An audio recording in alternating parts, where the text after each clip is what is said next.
इसलिए भारतीय जनता पार्टी अंबेडकर जी को सम्मान देने का काम करती है। अंबेडकर जी क्या है कि केवल जाटव समाज के थे? क्या महार जाति से आते हैं तो क्या वो महार जाति के थे? नहीं, वो पूरे हिंदुस्तान के थे। और अमेरिका ने तो ये भी कहा कि यदि बाबा साहब हमारे देश में होते तो अमेरिका में इनको सूर्य की उपाधि दी जाती। इतने बड़े महापुरुष को हम केवल वोटों के लिए इस्तेमाल करते रहे। जब जब भी चुनाव आए तब तब बाबा साहब सामने आ जाते थे। 5 साल बाबा साहब कहाँ चले जाएंगे? बाबा साहब को पूछने वाला कोई नहीं है। तो मैं आप सिर्फ लोगों से इतना कहना चाहता हूँ कि हम लोग देश की चिंता करने वाले लोग हैं। हमने अंबेडकर जी के पंच तीर्थ बनाए, क्या इसलिए कि हमें वोट मिलेगी? नहीं, इसलिए कि संविधान से देश चलता है। तो जिसके संविधान से देश चलता है ऐसे महापुरुष को सम्मान दिलाने के काम भारतीय जनता पार्टी ने किया है।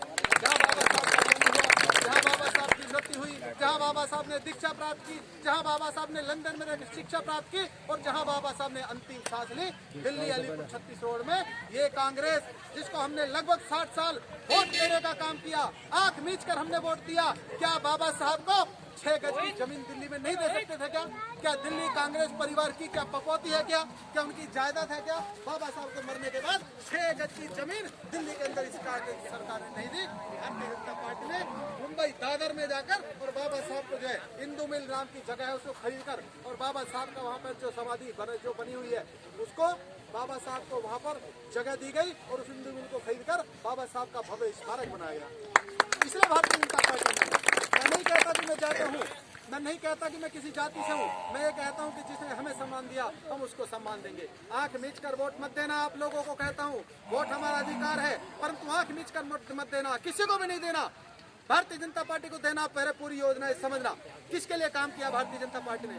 भारतीय जनता पार्टी ने गरीब लोगों के लिए काम किया है, पिछड़े लोगों के लिए काम किया है, दलितों के लिए काम किया है। एक छोटी सी घटना मैं आप लोगों को बताता हूँ। 4 लोग कहीं जा रहे थे, जाते जाते उनके बीच में एक गुफा आ गई। जब गुफा आई तो बीच में कुछ कांच पड़ा हुआ था और वो अंधेरे में कांच लोगों को चुभा। 3 लोग निकल गए सीधे, उन्होंने देखा नीचे कुछ चुभ गया, उन्होंने कांच निकाला फेंक दिया, चले गए। परंतु एक व्यक्ति रुका। उस व्यक्ति ने क्या किया, वहां से हाथों से उस कांच को इकट्ठा करना शुरू किया और वो जो गुफा में सारे कांच को देख देख कर वो सारा कांच उसने इकट्ठा कर लिया और बाहर आ गया। उसको चिंता थी कि मेरे जैसा कोई भाई पीछे आएगा तो उसके पैर में कांच लगेगा, उसको खून लगेगा, उसको